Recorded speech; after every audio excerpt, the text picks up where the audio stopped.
ಉಡುಪಿಯ CSI Lombard ಸ್ಮಾರಕ mission ಆಸ್ಪತ್ರೆಯಲ್ಲಿ ಸ್ತನ ಕ್ಯಾನ್ಸರ್ ಪರೀಕ್ಷಾ ಘಟಕವಾದ ಮ್ಯಾಮೋಗ್ರಫಿ ಯೂನಿಟಿನ ಉದ್ಘಾಟನೆಯನ್ನು ಉಡುಪಿ ಜಿಲ್ಲಾಧಿಕಾರಿ ಸ್ವರೂಪ ಟಿ.ಕೆ. ಶನಿವಾರ ನೆರವೇರಿಸಿದರು. ಬಳಿಕ ಆಸ್ಪತ್ರೆಯ ಚಾಪೆಲ್ನಲ್ಲಿ ನಡೆದ ಸಭಾ ಕಾರ್ಯಕ್ರಮದಲ್ಲಿ ಮಾತನಾಡಿದ ಜಿಲ್ಲಾಧಿಕಾರಿ, ಮಿಷನ್ ಆಸ್ಪತ್ರೆ ಕಳೆದ 103 ವರ್ಷಗಳಿಂದ ನಿರಂತರವಾಗಿ ಈ ಭಾಗದ ಜನರಿಗೆ ಅತ್ಯುತ್ತಮ ಸೇವೆ ನೀಡುತ್ತಿರುವುದು ಹೆಮ್ಮೆ ವಿಷಯ. ಆಸ್ಪತ್ರೆಯ ಸ್ಥಾಪಕರ ಧ್ಯೇಯವನ್ನು ಈಗಲೂ ಮುಂದುವರೆಸಿಕೊಂಡು ನಿಷ್ಠೆಯಿಂದ ಶ್ರೇಷ್ಠ ಸೇವೆಯನ್ನು ಇಲ್ಲಿ ನೀಡಲಾಗುತ್ತಿದೆ. ಹೆಣ್ಣು ಮಕ್ಕಳ ಮೇಲಿನ ಕಾಳಜಿಯಿಂದ ಆರಂಭಿಸಲಾದ ಈ ಆಸ್ಪತ್ರೆಯು ಇನ್ನಷ್ಟು 100 ವರ್ಷಗಳ ಕಾಲ ಬೆಳೆಯಲಿ ಎಂದು ಹಾರೈಸಿದರು.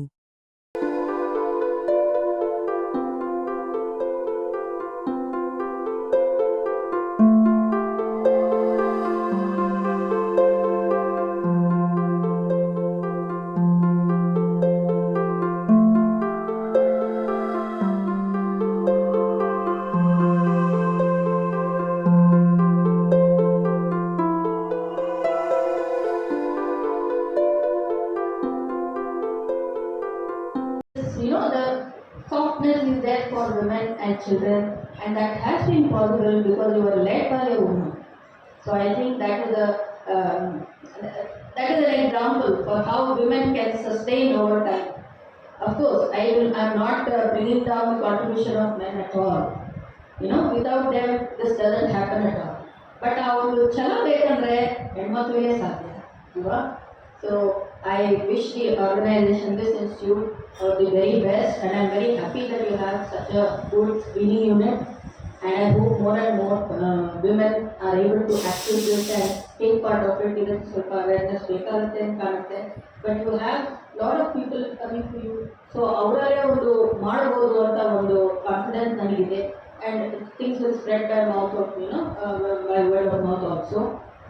ಇದರಿಂದ I hope your services are spread even far wider, and may your organization see another 100 or even more number of years.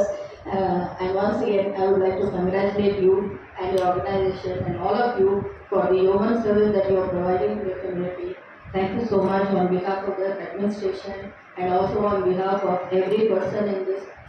ಅಧ್ಯಕ್ಷತೆ ವಹಿಸಿದ್ದ ಸಿಎಸ್ಐ ಲೊಂಬಾರ್ಡ್ ಸ್ಮಾರಕ ಆಸ್ಪತ್ರೆಯ ನಿರ್ದೇಶಕ ಡಾ. ಸುಶೀಲ್ ಜತ್ತನ್ನ ಮಾತನಾಡಿ, ಈ ಕೇಂದ್ರವನ್ನು ನಾವು ಆರಂಭಿಸಿರುವುದು ಯಾವುದೇ ಲಾಭ ಗಳಿಸಲು ಅಲ್ಲ. ಬದಲಾಗಿ ಜನರಿಗೆ ಸೇವೆ ನೀಡುವುದೇ ನಮ್ಮ ಮುಖ್ಯ ಉದ್ದೇಶವಾಗಿದೆ. ಇಂದು ಮಹಿಳೆಯರಲ್ಲಿ ಬೇರೆ ಎಲ್ಲ ಕ್ಯಾನ್ಸರ್ಗಿಂತ ಸ್ತನ ಕ್ಯಾನ್ಸರ್ಗಳೇ ಹೆಚ್ಚಾಗಿ ಕಂಡುಬರುತ್ತಿದೆ. ಹಾಗಾಗಿ ಮಹಿಳೆಯರು ಇದರ ಬಗ್ಗೆ ನಿರ್ಲಕ್ಷ್ಯ ಮಾಡದೆ 1 ಅಥವಾ 2 ವರ್ಷಗಳಿಗೊಮ್ಮೆ ತಪಾಸಣೆಗೆ ಒಳಪಡಿಸಿಕೊಳ್ಳಬೇಕು. ಪ್ರತಿ 4 ನಿಮಿಷಕ್ಕೆ ಒಬ್ಬರು ಸ್ತನ ಕ್ಯಾನ್ಸರ್ಗೆ ತುತ್ತಾದರೆ 8 ನಿಮಿಷಕ್ಕೆ ಒಬ್ಬರು ಸಾಯುತ್ತಿದ್ದಾರೆ. ವರ್ಷದಲ್ಲಿ 1 ಲಕ್ಷ ಜನ ಇದಕ್ಕೆ ಬಲಿಯಾಗುತ್ತಿದ್ದಾರೆ. ಈಗ 0.50ರಷ್ಟು 50 ವರ್ಷದೊಳಗಿನವರಲ್ಲಿ ಈ ಕ್ಯಾನ್ಸರ್ ಕಂಡುಬರುತ್ತಿದೆ. ನಮ್ಮ ಇದರ ಬಗ್ಗೆ ಹೆಚ್ಚಿನ ಜಾಗೃತಿ ಇಲ್ಲದೆ ಇರುವುದರಿಂದ ಅಪಾರ ಸಂಖ್ಯೆಯಲ್ಲಿ ಮಹಿಳೆಯರು ಬಲಿಯಾಗುತ್ತಿದ್ದಾರೆ. ಭಾರತದಲ್ಲಿ ಸ್ತನ ಕ್ಯಾನ್ಸರ್ ಪರೀಕ್ಷೆ ದುಬಾರಿಯಾಗಿದೆ. ಆದರೆ ನಾವು ಇಲ್ಲಿ ಎಲ್ಲರಿಗೂ ಅನುಕೂಲವಾಗುವ ದರದಲ್ಲಿ ಈ ಪರೀಕ್ಷೆ ಮಾಡುತ್ತಿದ್ದೇವೆ ಎಂದು ಅವರು ತಿಳಿಸಿದರು. ಎಲ್ಲರ ಮನಸ್ಸಿನಲ್ಲಿ ಒಂದು ಪ್ರಶ್ನೆ ಇರ್ತದೆ, ನಮ್ಮ ಸಿಬ್ಬಂದಿ ವರ್ಗದವರಲ್ಲಿ ಹಾಗೂ ಸಮಾಜದಲ್ಲಿ. ಮಿಷನ್ ಆಸ್ಪತ್ರೆಗೆ ತುಂಬಾ ಆಲೋಚನೆಗಳಿವೆ, ಯೋಜನೆಗಳಿವೆ, ಆದರೆ ಈ ಬ್ರೆಸ್ಟ್ ಕ್ಯಾನ್ಸರ್ ಸ್ಕ್ರೀನಿಂಗ್ ಯೂನಿಟ್ಗೆ ಅಷ್ಟು ಪ್ರಮುಖ ಸ್ಥಾನ ಯಾಕೆ ಕೊಡ್ತೀವಿ ಅಂತ ಹೇಳಿ ಐವನಯ್ಯ ಹೇಳಿದಾಗೆ, ಈ ಬ್ರೆಸ್ಟ್ ಕ್ಯಾನ್ಸರ್ ಸ್ಕ್ರೀನಿಂಗ್ ಯೂನಿಟ್ ಅದು ಲಾಭಗೋಸ್ಕರ ನಾವು ಮಾಡೋದಲ್ಲ, ನಾವು ಮಾಡೋದು ಅದು ಸಮಾಜ ಸೇವೆ. ಮಿಷನ್ ಆಸ್ಪತ್ರೆ ಆದಾಗ ಅದು ಸಮಾಜ ಸೇವೆ, ಅದು ನಮ್ಮ ಪ್ರಮುಖ ಸ್ಥಾನ ಉದ್ದೇಶವನ್ನು ಆಗಿದೆ.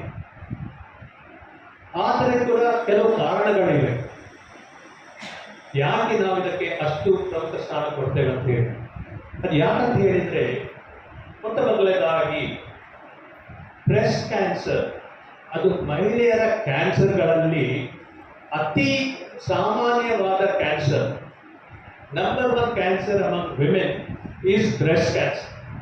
27% of women, 27% of all cancers are due to breast cancer. 2008 ಮೊದಲು ಸರ್ವೈಕಲ್ ಕ್ಯಾನ್ಸರ್ ಪ್ರಮುಖ ಸ್ಥಾನವಿತ್ತು, ಈಗ ಬ್ರೆಸ್ಟ್ ಕ್ಯಾನ್ಸರ್ ಆ ಸ್ಥಾನವನ್ನು ಪಡೆದಿದೆ. ಅದು ಮುಖ್ಯ. ನಮ್ಮ ಭಾರತ ದೇಶದಲ್ಲಿ ಪ್ರತಿ 4 ನಿಮಿಷದಲ್ಲಿ ಒಬ್ಬರು ಬ್ರೆಸ್ಟ್ ಕ್ಯಾನ್ಸರ್ ಅಲ್ಲಿ ಡಯಾಗ್ನೋಸಿಸ್ ಆಗ್ತದೆ. ನಮ್ಮ ಭಾರತ ದೇಶದಲ್ಲಿ ಪ್ರತಿ 8 ನಿಮಿಷದಲ್ಲಿ ಒಬ್ಬರು ಬ್ರೆಸ್ಟ್ ಕ್ಯಾನ್ಸರ್ ಇಂದ ತೀರಿ ಹೋಗ್ತಾರೆ. ಒಂದು ವರ್ಷದಲ್ಲಿ 100,000 people lose their life. 1 lakh ಮರಣಗಳು ಬ್ರೆಸ್ಟ್ ಕ್ಯಾನ್ಸರ್ ಇಂದ ಆಗ್ತವೆ. ಸೊ ಬ್ರೆಸ್ಟ್ ಕ್ಯಾನ್ಸರ್ ಅದು ಸಾಮಾನ್ಯ very common cancer among women. ಅದು ಒಂದು ಕಾರಣ.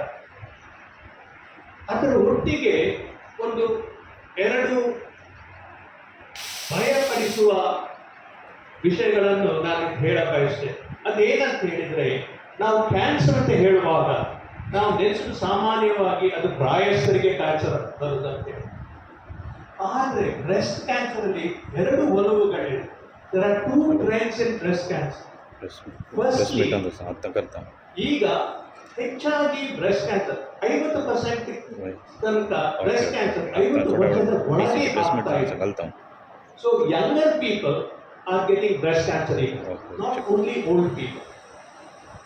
ಎರಡನೇದು ಏನಂತ ಹೇಳಿದ್ರೆ, ಭಯಪಡಿಸುವುದು ಏನಂತ ಹೇಳಿದ್ರೆ, ಯಂಗರ್ ಪೀಪಲ್ ಅಲ್ಲಿ ಬ್ರೆಸ್ಟ್ ಕ್ಯಾನ್ಸರ್ ಆದರೆ ಅದು that is more aggressive than the normal course of breast cancer. ಅದು ತುಂಬಾ ಅಗ್ರೆಸಿವ್ ಆಗಿರ್ತದೆ. ಅದು ಒಂದು ವಿಷಯ. ಎರಡನೇ ವಿಷಯ ಅಂತ ಹೇಳಿದ್ರೆ, ನಮ್ಮ ಭಾರತ ದೇಶದಲ್ಲಿ ಬ್ರೆಸ್ಟ್ ಕ್ಯಾನ್ಸರ್ ಸ್ಟ್ಯಾಟಿಸ್ಟಿಕ್ಸ್ ಅನ್ನು ವೆಸ್ಟರ್ನ್ ಕಂಟ್ರೀಸ್ಗೆ ನಾವು ಕಂಪೇರ್ ಮಾಡುವಾಗ 5-year survival rate for breast cancer in western countries is 90%. ಯಾಕಂತ ಹೇಳಿದ್ರೆ, ಈಗ ಬ್ರೆಸ್ಟ್ ಕ್ಯಾನ್ಸರ್ಗೆ ಒಳ್ಳೆ ಟ್ರೀಟ್ಮೆಂಟ್ ಇದೆ, ಒಳ್ಳೆ ಡಯಾಗ್ನೋಸಿಸ್ ಇದೆ, ಕೀಮೊಥೆರಪಿ ಇದೆ, ರೇಡಿಯೇಷನ್ ಇದೆ, ಸರ್ಜರಿ ಕೂಡ ಇದೆ. ಆದರೆ ಭಾರತ ದೇಶದಲ್ಲಿ breast cancer 5-year survival rate ಇರುವುದು ಕೇವಲ 60%. ಇದಕ್ಕೆ ಕಾರಣ ಏನು? ಮೊದಲನೇದಾಗಿ ಕಾರಣ ಏನಂದ್ರೆ, ಇಲ್ಲಿ ಡಿಟೆಕ್ಷನ್ ಲೇಟ್ ಆಗಿ ಇರ್ತದೆ. ಅರ್ಲಿ ಡಿಟೆಕ್ಷನ್ ಭಾರತ ದೇಶದಲ್ಲಿ ಆಗುವುದಿಲ್ಲ. ಯಾಕೆ ಆಗುವುದಿಲ್ಲ ಅಂತ ಹೇಳಿದ್ರೆ, ಒಂದು ನಮ್ಮ ದೇಶದಲ್ಲಿ ಮಹಿಳೆಯರಿಗೆ ಬ್ರೆಸ್ಟ್ ಕ್ಯಾನ್ಸರ್ ವಿಷಯ ಅವೇರ್ನೆಸ್ ಇಲ್ಲ ಅಷ್ಟು, ಅದು ಒಂದು. ಎರಡನೇದು, ಬ್ರೆಸ್ಟ್ ಸೆಲ್ಫ್ ಎಕ್ಸಾಮಿನೇಷನ್ ವಿಷಯ ಅವರಿಗೆ ಅಷ್ಟು ವಿಷಯ ತಿಳಿದಿಲ್ಲ. ಮೂರನೇದಾಗಿ, ವೆಸ್ಟರ್ನ್ ಕಂಟ್ರೀಸ್ ಅಲ್ಲಿ ಸ್ಕ್ರೀನಿಂಗ್ ಪ್ರೋಗ್ರಾಮ್ಸ್ ಇದೆ. ಇದೇ ಇದ್ದಾಗಿ ನಮ್ಮ ಬ್ರೆಸ್ಟ್ ಕ್ಯಾನ್ಸರ್ ಸ್ಕ್ರೀನಿಂಗ್ ಯೂನಿಟ್ನಾಗಿ ಸ್ಕ್ರೀನಿಂಗ್ ಪ್ರೋಗ್ರಾಮ್ ಇದೆ. ಜನರಲ್ ರೆಕಮೆಂಡೇಶನ್, ಸಾಮಾನ್ಯವಾಗಿ ರೆಕಮೆಂಡೇಶನ್ ಏನಂತ ಹೇಳಿದ್ರೆ, 40 ವರ್ಷಕ್ಕಿಂತ ಮೇಲಿನವರು 2 ವರ್ಷಕ್ಕೊಮ್ಮೆ ಬ್ರೆಸ್ಟ್ ಸ್ಕ್ರೀನಿಂಗ್ ಅನ್ನು ಮಾಡಬೇಕು, ಮ್ಯಾಮೋಗ್ರಫಿ ಯೂನಿಟ್ ಅಲ್ಲಿ. ಅದು ಸಾಮಾನ್ಯವಾದ ರೆಕಮೆಂಡೇಶನ್. 50 years ಕೆಲವು ರಿಸೋರ್ಸಸ್ ಕಡಿಮೆ ಇರುವುದರಿಂದ, ಬ್ರೆಸ್ಟ್ ಕ್ಯಾನ್ಸರ್ ಯೂನಿಟ್ಸ್ಗಳು ಅಲ್ಲಿ ತುಂಬಾ ಇಲ್ಲದಿದ್ದರಿಂದ, ಅಟ್ಲೀಸ್ಟ್ 50 years ಇಂದ ನಾವು ಅಟ್ಲೀಸ್ಟ್ ಒನ್ಸ್ ಇನ್ 2 years ನಾವು ಬ್ರೆಸ್ಟ್ ಸ್ಕ್ರೀನಿಂಗ್ ಮಾಡಬೇಕಂತ. ಇನ್ನೊಂದು ಕಾರಣ ಏನಂತ ಹೇಳಿದ್ರೆ, ಬ್ರೆಸ್ಟ್ ಕ್ಯಾನ್ಸರ್ ಸ್ಕ್ರೀನಿಂಗ್ ತುಂಬಾ ಹೆಚ್ಚಿನ ಕಾಸ್ಟ್ಲಿ ಆಗಿದೆ ಇಂಡಿಯಾದಲ್ಲಿ. ಸೊ ನಾವು ಈ ಮಿಷನ್ ಆಸ್ಪತ್ರೆಯಲ್ಲಿ ನಿಜವಾಗಿ ಬ್ರೆಸ್ಟ್ ಕ್ಯಾನ್ಸರ್ ಸ್ಕ್ರೀನಿಂಗ್ ದರಗಳನ್ನು ಆದಷ್ಟು ಚೀಪ್ ಆಗಿ ನಾವು ಮಾಡ್ತೇವೆ. ಒಂದು ಸ್ಕ್ಯಾನಿಗೆ 500 ರೂಪಾಯಿಗೆ ನಾವು ಸ್ಕ್ಯಾನ್ ಅನ್ನು ನಾವು ಮಾಡಿಸ್ತೇವೆ. ಪ್ಲಸ್ ಇನ್ನು ಫ್ರೈಡೆ ನಮಗೆ ನಮ್ಮ ಗೈನಕಾಲಜಿಸ್ಟ್ನವರು ಬ್ರೆಸ್ಟ್ ಕ್ಲಿನಿಕ್ ಅಂತ ಹೇಳಿ ಇಲ್ಲಿ ನಡೆಸ್ತಾರೆ. ಸೊ ಅವಕಾಶ ನಿಮಗಿದೆ. ಸೊ ಆದಷ್ಟು ಜನ ನೀವೆಲ್ಲರೂ ಈ ಬ್ರೆಸ್ಟ್ ಕ್ಯಾನ್ಸರ್ ವಿಷಯದಲ್ಲಿ ದಯಮಾಡಿ ಮಾಹಿತಿಯನ್ನು ಹಂಚಿಕೊಳ್ಳಿ, ಶೇರ್ ಮಾಡಿ ಮತ್ತು ಪಬ್ಲಿಕ್ ಅಲ್ಲಿ ಅವೇರ್ನೆಸ್ ರೈಸ್ ಮಾಡಿ. Prevention is better than cure. ಯಾವುದು ನೆನಪಿರಲಿ. So to prevent breast cancer is much better than treating breast cancer. ಸೊ ದಯಮಾಡಿ ನೀವೆಲ್ಲರೂ ಆದಷ್ಟು ಆ ಮಾಹಿತಿಯನ್ನು ಹಂಚಿಕೊಂಡು ಬ್ರೆಸ್ಟ್ ಕ್ಯಾನ್ಸರ್ ವಿಷಯ ನೀವು ಪಬ್ಲಿಕ್ ಅವೇರ್ನೆಸ್ ರೈಸ್ ಮಾಡಬೇಕಂತ ನಾನು ಕೇಳ್ಕೊಳ್ತೇನೆ. ಕೊನೆಯದಾಗಿ, ಈ ಬ್ರೆಸ್ಟ್ ಕ್ಯಾನ್ಸರ್ ಯೂನಿಟ್ಗೆ ಸಾಧಾರಣ 60 ಲಕ್ಷಕ್ಕೆ ಖರ್ಚಾಯಿತು. ಈ 60 ಲಕ್ಷದಲ್ಲಿ ಖರ್ಚು ಮಾಡಲಿಕ್ಕೆ ನಮ್ಮಿಂದಲೇ ಸಾಧ್ಯ ಇರಲಿಲ್ಲ. 2 ದಾನಿಗಳು ಎದುರು ಬಂದಿದ್ದಾರೆ. ಒಂದು, ಅವರಿಗೆ ನಾನು ತುಂಬಾ ಕೃತಜ್ಞತೆ ಹೇಳ್ತೇನೆ. ಅವ್ರು ಯಾರಂತ ಹೇಳಿದ್ರೆ, Stanley Kakkada, chairman of Christian medical and education fellowship trust. So Christian medical ಅವರು ಸಿಗ್ನಿಫಿಕೆಂಟ್ ಡೊನೇಷನ್ ಕೊಟ್ಟಿದ್ದಾರೆ. ಹಾಗೂ ಇನ್ನೊಬ್ಬರು ಮಿಸಸ್ ಪ್ರೇಮ ದೇವದಾರ್, ಅವರು ಕೂಡ US ಅಲ್ಲಿ ಇದ್ದಾರೆ. ಅವರು ಅವರ ಗಂಡನ ಹೆಸರಿನಲ್ಲಿ ಲೇ ಬಿಷಪ್ ಸುದರ್ಶನ್ ದೇವದಾರ್ ಅವರ ಹೆಸರಿನಲ್ಲಿ ಕೂಡ ಅವರು ಸಿಗ್ನಿಫಿಕೆಂಟ್ ದಾನಿಗಳ ಡೊನೇಷನ್ ಅನ್ನು ಕೊಟ್ಟಿದ್ದಾರೆ. ಅದರಿಂದ ಈ ಬ್ರೆಸ್ಟ್ ಕ್ಯಾನ್ಸರ್ ಯೂನಿಟ್ ಅನ್ನು ನಾವು ಸ್ಥಾಪಿಸಲಿಕ್ಕೆ ನಮಗೆ ಆಗಿದೆ. ಅವರಿಗೆ ನಾನು ನಿಜವಾಗಿ ಹೃತ್ಪೂರ್ವಕ ವಂದನೆಗಳನ್ನು ತಿಳಿಸಿ ಸಿಎಸ್ಸಿ ಕೆಎಸ್ಡಿಯ ಖಜಾಂಚಿ ಐವನ್ ಡಿಸೋನ್ಸ್ ಆಶೀರ್ವಚನ ನೀಡಿದರು. ಮುಖ್ಯ ಅತಿಥಿಗಳಾಗಿ ಸಿಎಸ್ಸಿ ಕೆಎಸ್ಡಿಯ ವುಮೆನ್ಸ್ ಫೆಲೋಶಿಪ್ ಭಾರತಿ ಹೇಮಚಂದ್ರ, ಆಸ್ಪತ್ರೆಯ ಉಪನಿರ್ದೇಶಕಿ ಡಾ. ದೀಪಾರಾವ್ ಹಾಗೂ ಮೈಂಡ್ ಟ್ರೈನರ್, ಸಮಾಲೋಚಕಿ ತನುಜಾ ಮಾಬೆನ್ ಮಾತನಾಡಿದರು. ಕುರಿತಾಗಿ ನಾವು ಚಿಂತೆ ಮಾಡುವಲ್ಲಿ ಸ್ತ್ರೀಯರಿಗೆ ಮಾರಕವಾದಂಥ ರೋಗವನ್ನು ಪತ್ತೆ ಹಚ್ಚಿ ಆ ಮೂಲಕವಾಗಿ ಯೋಗ್ಯವಾದಂಥ ಚಿಕಿತ್ಸೆಯನ್ನು ನೀಡುವುದಕ್ಕಾಗಿ ಮಾಡುವಂಥ ಸ್ಕ್ರೀನಿಂಗ್ ಯೂನಿಟನ್ನು ಮೆಮೊಗ್ರಫಿ ಯೂನಿಟನ್ನು ಪ್ರಾರಂಭ ಮಾಡಿದ್ದಾರೆ. ಖಂಡಿತವಾಗಿ ಶ್ಲಾಘನೀಯ. ಯಾಕಂದರೆ ಸ್ತನ ಕ್ಯಾನ್ಸರ್ ಪ್ರಾರಂಭದ ಹಂತದಲ್ಲಿ ಗುರುತಿಸುವಂಥದ್ದು ಅದು ಒಂದು ಕಾರಣ, ಒಂದು ವಿಚಾರವಾದರೆ, ಇನ್ನೊಂದು ಏನಂತಂದರೆ ಈ ಸಮಸ್ಯೆಗಳ ಕುರಿತಾಗಿ ನಾವು ಅನೇಕ ವೇಳೆ ಕೆಲವು ಸಲ ಸಂಶಯ ಇರ್ತದೆ. ಅದು ಗೆಡ್ಡೆಯಾಗಿರ್ಬೋದು, ಗಟ್ಟಿಯಾಗಿರ್ಬೋದು. ಅದು ಸಂಶಯದಲ್ಲೇ ಅನೇಕ ವೇಳೆ ನಾವು ಮಾನಸಿಕವಾಗಿ ಕೂಡ ಕುಗ್ಗುತ್ತೇವೆ.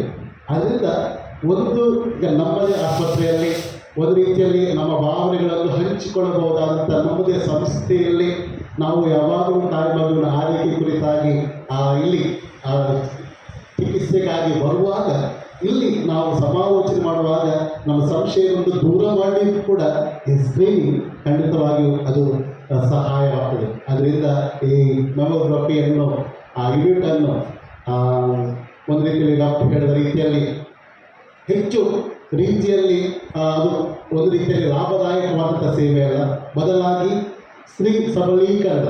I can do all things to Jesus Christ who strengthen me. ನಾವು ನಮ್ಮ ದೇವರಲ್ಲಿ ನಂಬಿಕೆ ಇಟ್ಟುಕೊಂಡು ನಮ್ಮನ್ನು ಬಲಪಡಿಸುವಂಥ ಪ್ರತಿಯೊಂದು ಕಾರ್ಯದಲ್ಲಿ ನಾವು ಶಕ್ತರಾಗಬಹುದು ಎನ್ನುವಂಥ ಆ ಒಂದು ಆಶ್ರಯವನ್ನು ನಾವು ಸಬಲೀಕರಣದಲ್ಲಿ ಮಹಿಳೆಯರಿಗೆ ನಾವು ತೆಗೆದುಕೊಂಡು ಹೋಗುವಂಥದ್ದು. ಇಂಥ ಆಶ್ರಯವನ್ನು ಒಟ್ಟು ಶಿಕ್ಷಿತರನ್ನು ಕೊಟ್ಟುಕೊಂಡು ಒಂದು ರೀತಿಯಲ್ಲಿ ದೊಡ್ಡ ಬಜೆಟ್, ಅದು ಡಾಕ್ಟರ್ ಹೇಳ್ಬೋದು ಎಷ್ಟು ಅಂತೇಳಿ, ಅದನ್ನು ಒಂದು ರೀತಿಯಲ್ಲಿ ಹಾಕೋದ್ರ ಮೂಲಕವಾಗಿ ಲಾಭದ ಉದ್ದೇಶ ಅಲ್ಲ, ಸೇವೆಯ ಉದ್ದೇಶ. ಆ ಮೂಲಕವಾಗಿ ಸ್ತ್ರೀಯರು ಮಾನಸಿಕವಾಗಿ ಆರೋಗ್ಯವಾಗಿ ಅದು ಸಬಲೀಕರಣಗೊಳ್ಳಬೇಕು. ಡಾಕ್ಟರ್ ಸುಶೀಲತನ್ನ ಇದರ ಚಾರ್ಜನ್ನು ತೆಗೆದುಕೊಂಡದ್ರಿಂದ ಆ ರೂಪವನ್ನು, ಇಡೀ ನಮ್ಮ ಆಸ್ಪತ್ರೆಯ ರೂಪವನ್ನು ಬದಲಾಯಿಸಿದ್ದಾರೆ. ಮತ್ತು ನಮ್ಮ ಉಡುಪಿ ಆಸ್ಪತ್ರೆಯಲ್ಲಿ ಆ ರೂಪವನ್ನು ಬದಲಾಯಿಸಿದ್ರಿಂದ ಒಂದು ರೀತಿಯಲ್ಲಿ ಅವರಿಗೆ ಇನ್ನೂ ಸ್ವಲ್ಪ ಕಷ್ಟಪಟ್ಟೆವು. ಏನಂತ ಹೇಳಿದ್ರೆ, ನಮ್ಮ 2 ಸಿಕ್ ಯೂನಿಟ್ ಅದು ಕೂಡ ಭಾಳ ದೂರದಲ್ಲಿದೆ, ಹಾಸನ ಮತ್ತು ಮೈಸೂರು. ಅದನ್ನು ಅಪ್ಲಿಫ್ಟ್ ಮಾಡುವಂಥ ಜವಾಬ್ದಾರಿಯನ್ನು ಕೊಟ್ಟಿದ್ದೇವೆ. ಭಾಳಷ್ಟು ಪರಿಶ್ರಮದಿಂದ ಅಂದರೆ ಏಳಿಗೆಗಾಗಿ ಅವರು ಹಗಲಿರುಳು ಚಿಂತನೆ ಮಾಡ್ತಾ ಇದ್ದಾರೆ. ಈ ಆಸ್ಪತ್ರೆ ಕುರಿತಾಗಿ ಮಾತನಾಡಿದ್ರೆ ಆಸ್ಪತ್ರೆ ಕುರಿತಾಗೋದ್ರಿಂದ ಡಯಾಸಿಸ್ ಪರವಾಗಿ ಡಾಕ್ಟರ್ ಸುಶೀಲ್ ದತ್ತನ್ ಅವರಿಗೆ ತುಂಬ ನಾವು ಧನ್ಯವಾದಗಳು. ಉಡುಪಿ ಏರಿಯಾ ಚೇರ್ಮನ್ ಕಿಶೋರ್ ಕುಮಾರ್ ಹಾಗೂ ಎಲ್ಎಂಎಚ್ ಚಾಪ್ಲೈನ್ ರಚಲ್ ಡಿಸಿಲ್ವ ಪ್ರಾರ್ಥನೆ ನೆರವೇರಿಸಿದರು. ಎಲ್ಎಂಎಚ್ ನರ್ಸಿಂಗ್ ಕಾಲೇಜಿನ ಪ್ರಾಂಶುಪಾಲೆ ಡಾ. ಸುಜಾ ಕರ್ಕಡ ಸ್ವಾಗತಿಸಿದರು. ನರ್ಸಿಂಗ್ ಅಧೀಕ್ಷಕಿ ಶೈವಲ್ಯ ದೇವಾಡಿಗ ವಂದಿಸಿದರು. ಎಚ್ಆರ್ ಮ್ಯಾನೇಜರ್ ಲಿಯೋನಾ ಸ್ಟ್ರೇಲಿಟಾ ಕಾರ್ಯಕ್ರಮ ನಿರೂಪಿಸಿದರು.